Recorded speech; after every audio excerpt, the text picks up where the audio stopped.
저처럼 시댁 식구에게 경기를 일으키는 사람이 또 있을까요? 사실 이런 화제로 얘기하다 보면 한둘씩 모여가며 다들 자기네가 더 심하다고 말하다 보니 한도 끝도 없긴 하더라고요. 그건 그렇지만 그래도 제 경우는 보통 심한 게 아닌 것 같아요. 임신 중에 쌓인 게 평생을 간다는데 그게 꼭 남편에게만 국한된 건 아니더라고요. 저는 평생 시댁에 대해 잊지 못할 것 같아요. 우리 시부모님은 제가 결혼한 이래 얼마나 저를 들들 볶았는지 몰라요. 애가 왜 안 들어서냐, 어디 문제가 있는 거 아니냐 하면서 아주 험상궂은 말들을 반복하셨는데요. 솔직히 100번 양보해서 마음으로야 무슨 생각 못 하겠나 싶어요. 그런데 굳이 그걸 알게 할 필요는 없는 거잖아요. 매일 저를 불러다가 앉혀놓고서는 온갖 잡일거리를 다 시켜가며 그렇게 구박을 하는 겁니다. 당시 저희 시댁은 특이하게도 결혼한 시누이가 들어와서 같이 살고 있었어요. 왜냐하면 아주버님이 멀리 해외 출장을 가 계신 바람에 집이 오래도록 비워져 있었는데요. 그런 상황이니 아주버님이 귀국할 때까지 2, 3년만이라도 들어와서 살자며 자기 친정으로 들어온 거죠. 혼자서 애 키우기 힘들잖아요. 아무래도 애가 셋이었으니 그건 이해가 갔어요. 그리고 기존에 살고 있던 집은 세를 주고 그렇게 생계에 조금이나마 보탬이 되려고 했던 모양이더군요. 일단 그것만으로도 집안이 복작복작해서 정신없어 죽겠는데 어머니와 신우는 툭하면 저를 그렇게 시댁으로 호출해서는 밥을 먹자는 둥 뭘 하자면서 자꾸 은근히 일손을 필요로 하더라고요. 저는 결혼 전에는 직장을 다니고 있었지만 결혼을 할 무렵부터 갑상선 수치가 좋지 않고 몸 상태가 많이 나쁘다고 해서 쉬게 되었어요. 상견례 때도 그런 말들을 나눴고 그럼 이미 며느리 몸 상태가 딱히 좋지 않다는 걸 다들 알고 있는 거잖아요. 그걸 알면서도 저를 불러다가 설거지를 시키고 나물 묻히고 뭐 하는데 와서 배우라는 둥 자꾸 호출하시는 거예요. 엄연히 저는 집에서 좀 쉬면서 기운을 차려야 하는 사람인데 말이죠. 게다가 시누는 뭔데 자기가 옆에서 저더러 오라가라 하는 건지, 제가 무슨 결혼을 남의 집 아들 잘 키우고 살려고 한 것도 아니고 뭘 자꾸 봐달라고 하는 건지 모르겠어요. 이건 며느리가 아니라 무슨 무급 가정부를 들인 것도 아니고 주말에 부르는 것도 모자라 주중에도 수요일이나 금요일엔 꼭 부르시더라고요. 이후로도 여전히 저는 가기 싫어서 이 핑계 대고 안 가고 저 핑계 대고 안 갔지만 신우와 어머니는 더 이상 제가 이렇게 빠지는 꼴을 볼 수 없었는지 나중엔 본인 아들을 매수해서는 꼭 같이 오게 하는 게 아니겠어요. 저는 시댁 갈 때마다 얼굴이 완전 굳은 채로 가고 그러면 꼭 제 얼굴을 보고 신우는 한마디씩 하더라고요. 아우, 무슨 도살장 끌려왔어? 그렇게 인상 쓰고 있으면 우리 식구들은 너 무서워서 어떻게 밥을 먹으라고. 기분 좀 풀어 얼른. 기왕 어른들이 있는 곳 왔으면 어린 사람이 맞춰야지. 그게 뭐야? 우리 집 애들 보기도 창피하지 않아? 아유, 옳게 무서워서 다음부턴 오라고도 못하겠네. 다음엔 오지 마. 절대. 어? 이러면서 웃는 건지 비꼬는 건지 모르게 자꾸 살살 약을 올려대더라고요. 그 말에 남편은 더 반응하면서 인상을 팍 쓰면서 자기 누나가 아닌 저에게 성질을 내는 거 있죠. 유미야, 기분 좀 풀어. 어? 왜 그러는 거야? 너 맨날 우리 집 올 때마다 그런 표정으로 온 거야? 늘 우리 가족들의 눈치를 보게 하는 거냐고. 생각해보면 저도 참 바보 같은 게 이때쯤 결혼이고 뭐고 다 엎어버렸어야 하지 않았나 싶어요. 남편도 없이 혼자 시댁에 매주 2, 3일은 꼬박꼬박 갔던 자기 부인에게 잘 다녀오라고 고생했다는 말은 안 하고 그저 그걸 흐뭇해하고 당연한 줄 알고 있더라고요. 이후로 몇 번이나 남편이 가자고 했지만 그냥 누워서 못 들은 척하고 안 가기도 했고 남편이 그걸로 삐치거나 서운해해도 모른 척했어요. 나중에 신우한테 몇 번이나 연락이 와서는 안 와도 된다고 했다고 그걸 그대로 고지고대로 듣고 안 오는 사람이 어디 있냐고 면박을 주더라고요. 그래도 일단은 끝까지 무시했어요. 왜냐하면 가지 않을 때 해방감이 너무 컸거든요. 그래서 안 가고 있는 몇 달 동안 생각도 못했던 아기가 우리에게 찾아오게 되었어요.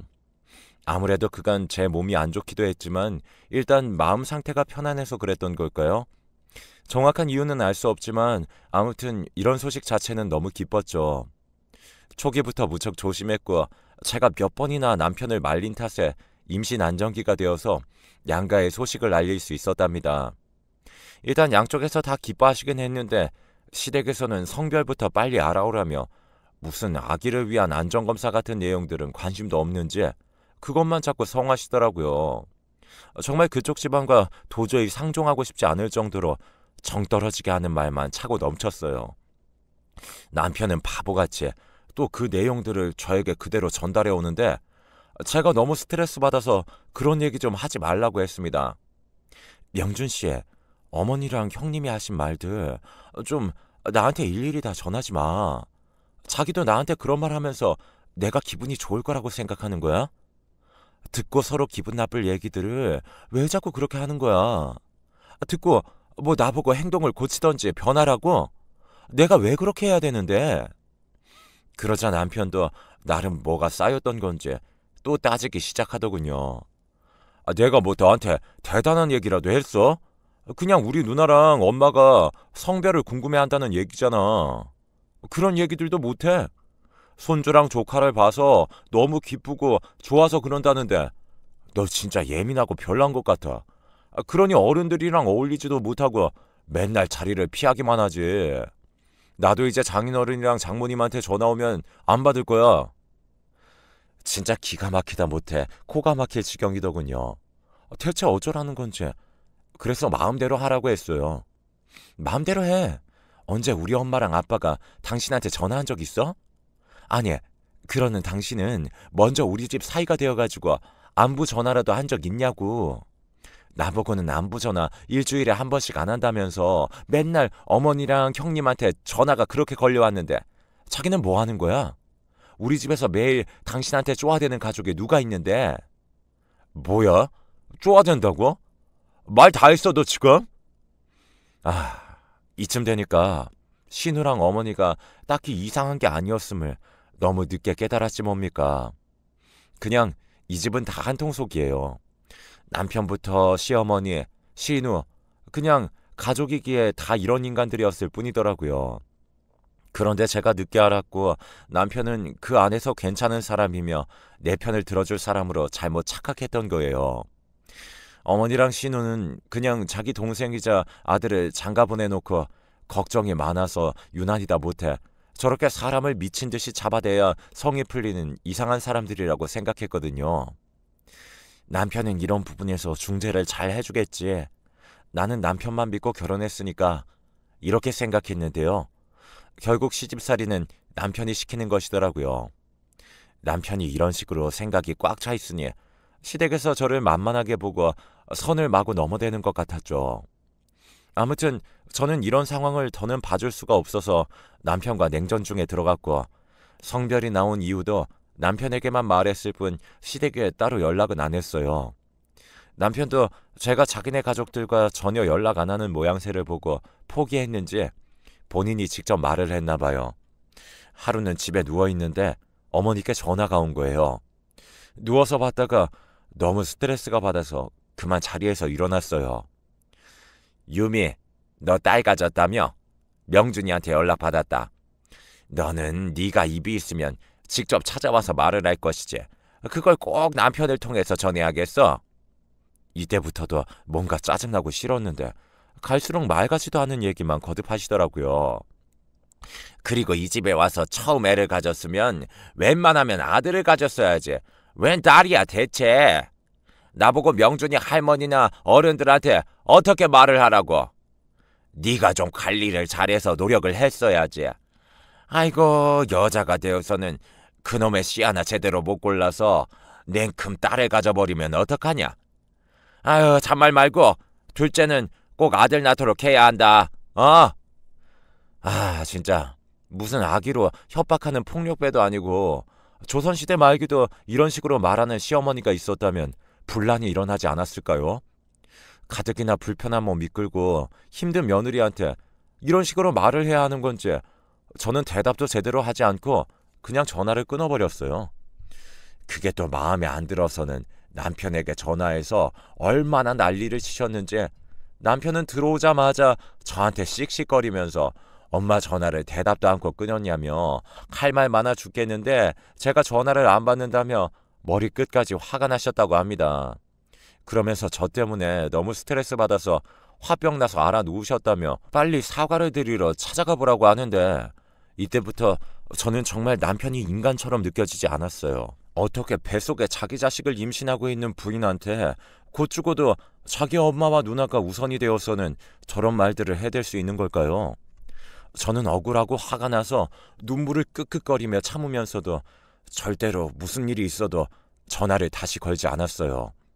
그냥 남편 하나만 무시하고 안 보면 그만이더라고요. 시간이 갈수록 냉전이 길어지고 임산부인 저 혼자 산부인과를 다니는 날들이 많았고 자기도 주제에 앞바랍시고 애 크는 건 또 궁금했는지 슬 숙이고 들어오더라고요. 저는 일단 챙겨줄 건 챙겨주고 남편 입에서 어머니와 누나 얘기하며 챙기라는 말이 나온다면 그냥 무시하고 말았어요. 듣지도 않고 자리에서 일어나 버리고 곧장 안방으로 향해 문을 잠가버렸습니다. 그런 게 또 화가 났던 건지 남편은 그새 또 자기 엄마한테 말한 것 같았고 어느 날은 글쎄 우리 엄마한테 전화가 왔지 뭐예요. 유미야, 너 시댁이랑 뭔 일 있니? 그런 일이 있었으면 엄마한테 말하지 그랬어. 무슨 일이라니? 엄마가 하시는 말씀을 듣고 저는 화를 좀처럼 다스릴 수가 없어서 감당이 안 되더군요. 듣기로는 어머니가 우리 엄마한테 전화를 해서 그렇게 제 험담을 하셨다는 거예요. 며느리가 되어서 시댁도 잘 안 오려고 하고 임신하고 걱정돼서 몇 마디 좀 했더니 그걸로 뾰루퉁해져서는 우리 아들한테도 집에서 어지간히 잡고 사는 것 같다며 사돈이 어찌 그리 교육하셨냐면서 되려 따졌다는 거예요. 저는 너무 어이가 없어서 그간 있었던 일들을 엉엉 울며 엄마에게 말을 했고 엄마는 한참 숨죽이고 들으시더니 다시 말씀하시더라고요. 됐어. 유미야, 너 잘못 없어. 넌 그냥 하던 대로 해. 그리고 박서방도 참 실망이네. 엄마도 생각이 많다. 일단 너는 그냥 아무것도 신경 쓰지 마. 한편으론 엄마한테 이렇게 마음 쓰이게 한 것 자체도 너무 속상하고 우리 집을 얼마나 우습게 봤으면 지들이 한 짓은 생각도 안 하고 대뜸 사돈한테 전화해서 따질 수가 있나 싶더라고요. 이제 저는 잠깐 속으로 이혼을 생각했으나 뱃속의 아기를 이제 성별까지 알았고 시댁이 없으면 엄청 큰 문제는 없이 그럭저럭 지내는 편이라 다시 눈을 질끈 감고 있기로 했어요. 그런데 시간이 좀 지나서 결국 저는 결정을 내리지 않으면 안 되는 일을 겪고 말았지 뭐예요. 상황이 이렇게 가고 있으니 진짜 이 집안도 남편도 답이 없는 것 같더라고요. 이유인즉슨 바로 제 출산을 앞두고 일어난 일 때문입니다. 저는 조리원이며 이것저것 필요한 것들을 진작부터 준비해 두었고 수술로 낳을 예정이었기 때문에 많은 것들을 알아보고 있었어요. 수술 때 아이를 낳고 입원해 있는 동안은 아무래도 남편의 도움보다는 엄마의 도움이 더 필요할 것 같아서 엄마께 얘기를 해두었고요. 그렇게 만반의 준비를 해두었는데 어째 짐을 싸고 준비를 하는 저를 보면서 남편의 표정이 영 어색한 거예요. 제가 오전 중에 수술이라고 말을 했고 나와 엄마를 데려다주고 나면 당장 옆에선 할 일이 없으니 이것저것 잘 챙겨서 있으라는 말을 했는데요. 대답이 시원치 않고 자꾸 제 눈치를 보길래 답답해서 왜 그러냐고 했어요. 남편은 이때다 싶었는지 겨우 말을 꺼냈는데 그 말을 듣고 저는 진짜 이 인간이 내 남편인지 뭔지 온갖 분노가 안쪽에서 올라오더라고요. 저기 그게 왜 이렇게 뜸을 들여? 빨리 말해. 무슨 일이야? 왜 자꾸 대답을 흐지부지하게 해? 그게 저 그날 말이야. 일이 있어. 이때부터 피가 거꾸로 솟을 것 같더군요. 아니, 제가 자기 아이를 출산하는 날인데 무슨 일이 있다는 거예요? 남편의 회사는 스트레스를 많이 주는 걸로 유명하긴 하지만 보통 부인이 출산하는 날까지 잡아두지는 않으니까요. 뭐냐고 물어봤는데 남편이 눈을 꽉 감고서 잽싸게 답을 하지 뭐예요. 저는 그 말을 듣고 안 그래도 심한 빈혈이 더 휘청이게 와서 숨을 몇 번이나 내쉬었어요. 그게 사실 2달 전부터 예약해둔 건데 누나랑 애들이랑 엄마랑 제주도 여행을 잡아놨거든. 너도 알다시피 지금 매형도 없고 운전할 사람이 없어서 내가 갈 것 같아. 저는 한 템포 쉬었다가 소리도 못 지르고 그냥 마냥 어두운 소리로 천천히 말했어요. 지금 미친 거 아니냐고. 부인 출산 날에 시댁 가족여행 가서 운전이나 하고 있는 남편이 어디 있느냐고. 그렇게 말이에요. 그랬는데도 남편은 도저히 빠져나올 수 없는 상황이라는 걸 계속 저한테 설득하는데 정말 이제 제가 그제 돌아버리지 않고 맨정신에 들은 것만으로도 스스로를 칭찬해주고 싶을 정도예요. 엄마도 건강도 많이 안 좋으시고 이제 언제 또 이렇게 여행을 해보냈냐고 하시더라고. 사실 너랑도 같이 가려고 했는데 네가 몇 달 전부터 가족 모임에도 자꾸 안 나왔고 우리도 2달 전에 미리 예약해둔 건데 진짜 이렇게 당일날 수술 날짜가 겹칠지 진짜 몰랐어. 이제 와서 미루는 건 우리도 넉넉지 않은 형편에 다 예약해놔서 취소하기도 돈이 너무 많이 나올 것 같고 애들도 너무 기대하고 있거든. 가서 무릎 안 좋은 엄마나 아이 셋 챙기는 누나가 운전할 수도 없고 내가 해야 하는 게 맞는데 그래서 말을 못했어. 이번만 좀 이해해주면 안 될까? 아니, 이번만? 이번만이라며 이런 말 하고 있는 입장에서 어디 감히 이번만? 이후에 2번째로 또 애를 낳은 일이 있을 거라고 겁도 없이 상상하는 걸까요? 누가 자기 애를 더 가져줄 거라고 생각하는 걸까요? 진짜 꿈도 어지간히 크다고 욕을 해주고 싶은데 저는 이 얘기를 듣는 내내 너무 서럽고 진저리가 나서 그냥 이런 남편 따위 없는 게 낫겠다 싶더군요. 어차피 제가 수술하고 병원에 입원해 있는 동안 그 처리도 엄마가 해주실 거니 남편은 그때 그냥 집에 있으라고 하려고 했거든요. 그런데 제가 이렇게 결정해서 말을 해주는 것과 본인이 자기 임의대로 내 걱정은 전혀 하지도 않은 채 멋대로 결정해서 저한테 통보하는 건 전혀 다른 거잖아요. 저는 다 짜증나서 그래, 그렇게 하라고. 그럼 아침에 나랑 엄마랑 태우고 가라고 했더니 그것도 뭐라고 하는 줄 아세요? 유미야, 진짜 이번만 봐주면 안 될까? 아침 일찍 비행기라서 새벽까지 나가야 돼. 그냥 전날 장모님이 여기서 주무시고 같이 택시 타고 나가면 안 되나? 혹시 캐리어 무거우면 병원에 미리 전화해서 전날 캐리어 맡겨두는 건 되지 않아? 내가 전화 한번 해볼까? 이 순간 저는 그냥 눈을 지그시 감고 속으로 몇 번이나 이러면 안 된다고, 이 화가 다 애한테 간다고, 너는 이걸 무조건 견뎌야 한다며 계속 되뇌었어요. 겨우 숨을 들이쉬면서 참다 그냥 안방으로 들어와 바로 문을 잠가버렸고 침대에 누워 서러움에 얼마나 울었는지 몰라요. 남편은 눈치를 보면서 문을 두드리며 미안하다고 했는데 그 말도 가증스러워서 귀를 막아버리게 되더군요. 이후로 몇 시간이나 지나 정신을 좀 차리고 엄마한테 전화해서 그날 남편이 사정이 있어서 그날 당일 자리를 못 지킨다고 말했어요.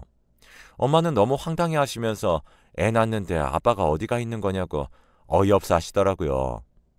괜히 엄마에게까지 근심을 끼치고 싶지 않아 더는 얘기하지 않았고 저는 그렇게 얼마 지나지 않아 당일날 새벽까지 나가는 남편을 보며 한숨을 푹 쉬어가며 엄마와 함께 병원으로 향했어요. 그리고 무사히 예쁜 딸을 얻었고요. 남편은 너무 꼴보기 싫었고 몇 번이나 전화가 걸려왔는데 받지 않았어요. 실제로 아파서 받을 정신도 없었고요. 나중에 우리 엄마께 전화를 해서 아무것도 모르는 엄마는 그냥 사진들을 몇 장씩 보내주셨더라고요. 그리고 제가 한창 입원해서 모유 수유 때문에 왔다 갔다 하고 엄마로부터 부축을 받고 있을 때쯤 겨우 주변에 연락을 돌리고 통화를 좀 할 수 있었어요. 태어난 아기도 너무 예뻤지만 마음이 너무 우울하고 지치더군요. 그래도 내색은 않으려고 했지만 몸도 덜 아물어서 뱃속 장기가 심히 아파오고 몇십 통씩 걸려와 있는 남편의 전화도 볼 때마다 기가 차고 눈물만 났습니다. 아기를 낳은 지 2째 날이 되었을 때 가급적 많은 생각을 안 하고 회복에만 집중하려던 차에 또 전화가 왔어요. 엄마가 너무 그러지 말고 박서방도 미안해서 전화하는 걸 텐데 받아보라고 하더군요. 저도 받아서 실컷 욕이나 해주자는 생각으로 받았는데 글쎄 남편의 목소리가 이상했어요. 왜 그래? 뭐야? 무슨 일 있어? 그게 여기 지금 사고가 났어. 사고라니? 진짜 너무 황당스럽더라고요. 갔으면 곱게 다니고나 할 것이지. 또 무슨 사고를 쳤다는 건지. 계속 횡설수설하는 내용을 들어보니 정말 어이없는 상황이 그쪽에서 벌어져 있었어요. 렌트카를 빌려 어딘가로 이동하던 중 교통사고가 크게 나버렸고 그 사고로 인해 남편과 신우 조카들도 적지 않은 부상을 입었지만 어머니가 아주 심하게 다치셔서 그만 두 다리가 부러지게 된 거예요. 가뜩이나 무릎 약하고 안 좋다고 매일 앓던 소리를 하셨던 분이 사고로 인해 정말 말도 안 되는 상황에 처하게 된 거죠. 그나마 남편과 조카들은 덜한 편이었는데 신우도 통원 치료가 꽤나 필요한 부상을 입고 힘들어한다는 내용이었어요. 올라오는데 시간이 좀 걸린다는데 진짜 너무 갑갑해서 한숨만 푹푹 쉬게 되더군요. 와중에 옆에서 이 통화 내용을 다 들으신 엄마는 그제서야 왜 이 자리에 본인 사이가 없는 건지 진실을 알게 되셨고 분노로 좀처럼 몸을 추스르지 못하게 되었어요. 엄마는 욕을 하면서 어떻게 그럴 수가 있냐고 자기 새끼 낳는 순간에 지네 엄마랑 누나랑 놀러가서 저렇게 사고를 당한 거냐고 아주 난리를 치셨어요. 이런 모습을 보고 있으니 머리가 어지러워 죽겠는데 어쨌든 어머니도 보통 다치신 게 아니니 상황이 정말 위급하긴 하겠구나 싶더군요. 일단은 자리 잡힐 때까지 두고 보기로 했고 며칠이 지나 다들 서울로 올라왔어요. 그리고 저는 제대로 퇴원해서 조리원으로 갔고 나중에 남편이 뒤늦게 와서 아기와 저를 봤고요. 진짜 이때 남편 행색도 어찌나 한심하던지 자기도 자기가 죽을 죄를 진 건 알긴 아는 건지 눈도 잘 못 맞추더라고요. 아무튼 그런 상황에 있던 중에 저는 조리를 그럭저럭 하면서 다시 집으로 돌아오게 되었고 남들은 아기가 집에 오면 그 순간부터 힘들어서 그렇게 울고 못 잔다는데 우리 딸은 비교적 잘 자고 저를 힘들게 하지 않더라고요. 그렇게 며칠을 아기에게 안정적인 상황을 만들어주면서 상태를 보고 있는데 이때 어머니에게 전화가 왔어요. 아무래도 그렇게 다쳤다고 한 이유로 꼴 보기 싫어 죽겠지만 아무튼 큰 사고를 겪으셨다고 했는데 통화를 한 번도 안 해보긴 그렇더라고요. 그래서 그냥 일단 받았는데 내용은 정말 저를 기겁하다 못해 기절시키기 충분한 내용이었어요. 그리고 저는 그렇게 몇 번이나 머릿속으로 스치듯 지나갔던 이혼이라는 생각을 실현하기 위해 요즘 준비하고 있고요. 아이고, 너는 시애미가 이렇게 반불구가 되어버렸는데 연락도 안 해보고 하나밖에 없는 며느리가 그 모양으로 그래서 쓰겠냐? 아, 어머니 죄송해요. 저도 애기 낳고 몸 추스르느라. 아, 됐고. 그 뭐냐. 내가 지금 이 모양이 돼서 움직이질 못해. 니네 신우도 아주 그냥 보통 크게 다친 게 아니야. 애들도 못 돌보고 있고 이거 뭐 간병인이라도 써야 할 판이다. 그러니까 네가 애기 안고 여기로 넘어와서 조카들도 좀 같이 챙겨서 먹이고 여기 와서 신우도 좀 간호하면서 나도 좀 챙겨주고 해야겠다. 아, 그 간병인이 솔직히 그게 다 돈이 얼마니? 다 낭비지 뭐냐? 가족이 있는데 뭘 다른 데 사람 구해서 돈을 써? 그니까 당장 잔말 말고 내일부터 와. 아휴, 오늘도 다들 죽겠다고 아우성인데 그냥 내일부터 오라고 하는 거야. 어? 아유, 얼른 대답해. 어이가 없더군요. 가족이요? 가족이 있는데 무슨 간병인을 쓰냐고요? 그럼 가족이 며느리가 그렇게 생사를 걸고 자식을 낳고 있는 동안 가족이라는 사람들은 어디가 있었나요? 다리가 부러지고 허리가 부러진 게 제 탓인가요?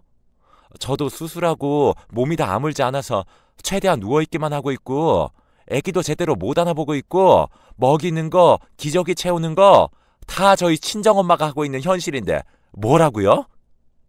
저는 이때 정말 토하듯 울음을 쏟아내면서 전화기를 집어던졌고 놀라서 들어온 친정엄마에게 모든 사실을 다 말해버렸어요. 사정을 다 들으신 엄마는 표정이 점점 굳으시더니 이런 집에 너를 그냥 둘 수 없다고 하시더군요. 게다가 제가 알기로는 남편도 이 사실에 동의를 안 할 리가 없다고 했어요. 지금 당장 애 낳고 누워있는 자기 부인보다 다리가 부러져서 몸을 못 쓰고 있는 엄마가 안쓰러워 죽겠는 사람이니까요. 한참을 고민하고 아빠와도 얘기를 나눈 끝에 저는 친정에 들어와 있고 남편에게는 이혼 서류를 보내놓은 후 어떤 연락도 받지 않고 있어요. 어찌 보면 제가 극단적으로 반응하는 것처럼 보일 수 있을지 몰라도 이 집은 평생 이런 식으로 굴러가겠다 싶더군요. 그러면 방법은 하나밖에 없어요. 거기 맞춰 살던지 싫으면 같이 안 사는 수밖에요. 귀여운 제 딸과 제 몸 하나 건사하기도 힘들어 죽겠는데 애 낳는 날 나만 빼놓고 지들끼리 탱자탱자 제주도에 놀러가서 그런 대형 사고를 겪고는 그 뒤처리를 저보고 하라고요? 죽어도 그렇게 못 살아요. 아주 그냥 셋이서 재미가 붙었는지 제 이혼 서류를 받고선 남편과 신우, 어머니까지 셋이 아주 시간이 많은지 돌아가면서 저한테 전화를 하고 협박식에 문자까지 보내고 계속해서 징징 울어대네요. 너무 징하고 진저리가 나서 이 집과의 모든 인연을 다 뿌리 뽑아버리고 싶습니다.